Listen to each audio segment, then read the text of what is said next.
Bom dia, boa tarde, boa noite, a paz do Senhor Jesus, né? Hoje nós vamos aprender sobre quando o marido pisa na bola. E tá em Gênesis capítulo 12, do versículo 10 ao 20, que fala que a terra teve fome, né? Passou por uma grande fome e Abraão teve que ir pro Egito. Chegando lá, ele com medo de morrer, pede Sara para se passar como irmã dele, né? E o rei pega Sara, leva pro harém, depois devolve e chama a atenção dele pelo fato de ele não ter avisado que ela era a esposa dele, né? E isso é um constrangimento para nós mulheres, né? Porque nós confiamos nos nossos maridos, nossos esposos e muitas das vezes nós decepcionamos, mas nada que Deus não venha curar, nos ajudar, né? Com a idade de 65 anos, a Sara com a idade quando isso aconteceu com a Sara, ela estava com a idade de 65 anos. Aí eu quero deixar aqui uma pergunta. Como Sara podia ser tão atraente? Com 65 anos, um rei apaixonar por Sara, querer Sara por ela, pela beleza dela, né? Não podemos nós esquecer que nos dias de Abraão, naquela época, a duração da vida humana era pelo menos duas vezes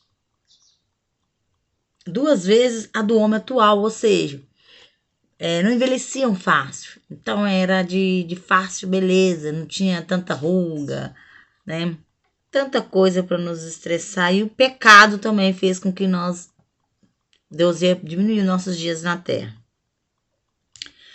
A própria Sara, ela morreu com 127 anos. E pasmem, ela morreu com 127 anos, com a aparência de uma mulher de hoje de 32 anos, né?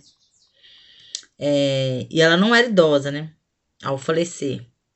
132 anos para nós hoje, a gente tem uma idosa. Minha avó com 95, quando Deus levou ela, já achamos ela idosa, já estava bem idosa, na verdade, né?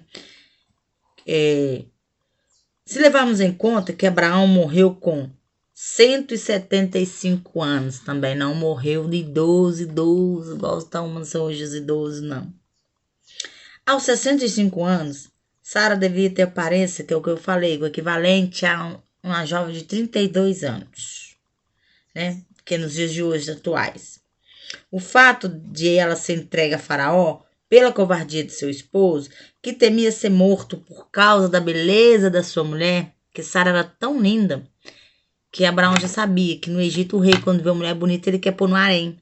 Então Abraão já tinha esse medo de que Sara fosse pro harém e o rei matasse ela, sabendo que ela fosse casada com ele, para ele ter ela como esposa, concubina, que seja. Mas isso deve ter deixado a Sara muito triste, muito decepcionada. Vamos levar trazer para os dias de hoje. Eu ficaria muito decepcionada se minha esposa me defendesse lá fora. Então, nós mulheres levamos isso muito a sério. Questão de segurança, amor, apoio, confiar, sabe? Afeto, carinho. Abraão, seu esposo, precisou descobrir com esse episódio que a astúcia humana nunca pode substituir a confiança que devemos ter em Deus, né? Ele confiou mais na estratégia dele do que em Deus, né? Muitas vezes, por não confiarmos nossos problemas ao Senhor, temos que sofrer consequências de nossos planos supostamente inteligentes, né? Nós achamos o máximo os inteligentes, os que fazem, os que, né? Mas não somos. Somos maus e ignorantes. Nenhum desvio da verdade, nenhuma fuga da estrita integridade pode contar com a aprovação de Deus. Sara foi posta em grande perigo pela conduta repreensível de seu esposo, resultante da falta de confiança no Deus que guiava a sua vida. Ou seja, Abraão não confiou em Deus para Deus livrar eles daquele problema, daquele medo que ele sentia. Ele preferiu confiar na astúcia dele, nos planos dele, né? Mas não pensou, ele pensou nele, no medo dele, mas não pensou em Sara, como ela se sentiria ele fazendo tudo isso. né?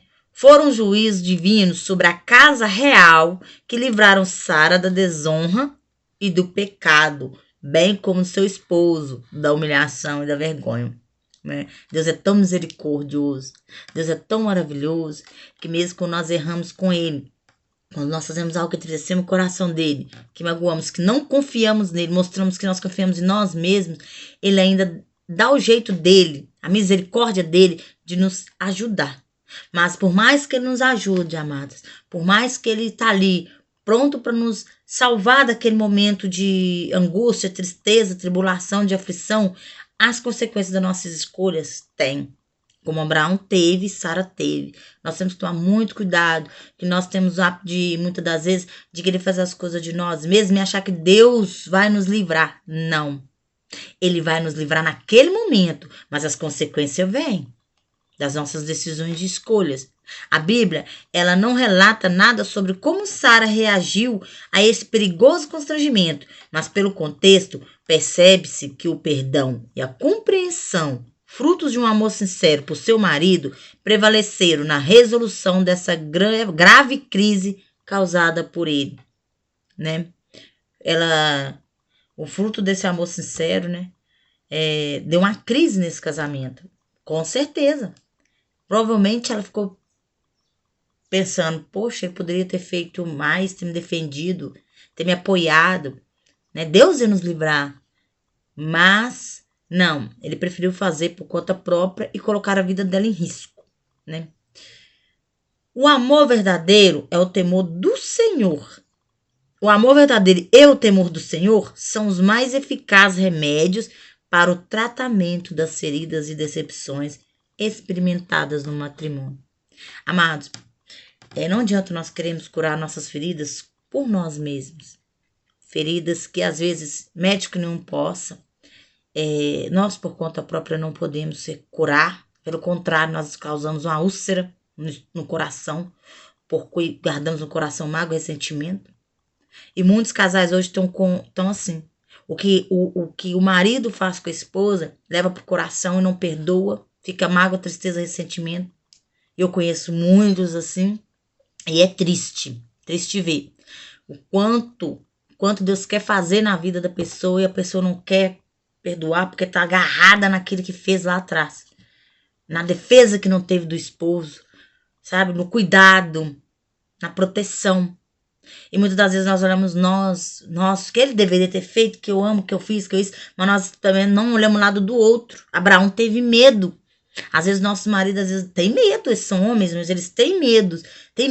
Aí às vezes a gente procura saber o porquê que ele fez, o porquê que aconteceu. E nós muitas vezes nós guardamos essa mágoa e não queremos saber o motivo. Nós só queremos acusar e colocar a culpa da nossa mágoa, do nosso ressentimento somente na pessoa que o fez. Mas quando nós concordamos, nós ficamos calados, ficamos quietos, nós somos coniventes com o erro dele. Então nós temos que fazer o quê? Amor, você fez isso, marido, você fez isso, eu não concordei. Me magoou, me feriu. Que aí ele vai pensar, vai quem se, amor, me perdoe. Não foi intenção, era o medo do momento. Era a circunstância, a pressão. Então nós temos que entender esse lado tanto do um quanto do outro.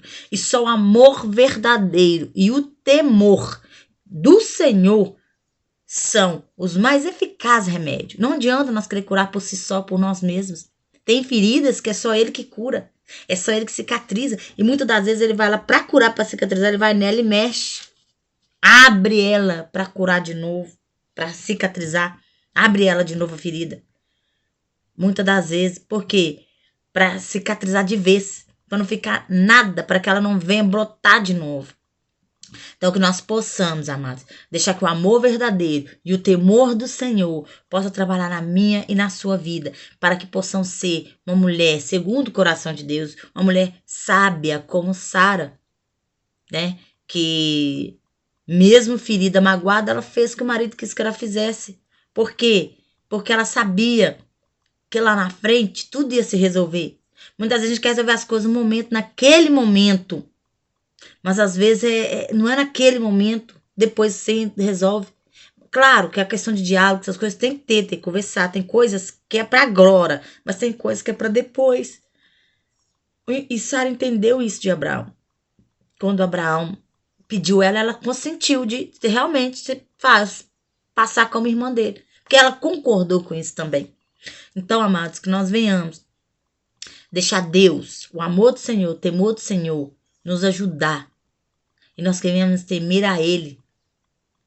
Deixar Ele trabalhar.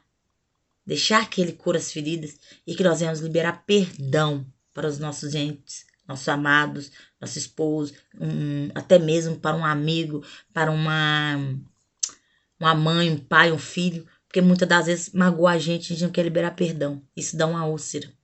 Que o Espírito Santo de Deus, apesar que o foco aqui está no matrimônio, mas o perdão ele vale em tudo. Que a palavra fala que Deus não recebe nada se vier com o coração, se não vier com o coração quebrantado, até o nosso louvor, nossa adoração.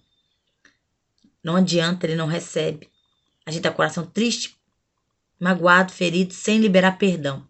Então, isso começa no lar. Se temos uma pendência com nossos maridos, que nós venhamos resolver, para que o nosso louvor, a nossa adoração, com o marido, seja com quem for, venha ser recebida com cheiro suave ao Senhor. Amém? E por hoje é só. Que Deus venha abençoar cada uma de vocês. Eu espero que a palavra tenha falado ao seu coração, né? Que a graça do Senhor Jesus Cristo, o amor de Deus, as consolações do Espírito Santo esteja com todos. Em nome de Jesus. Amém.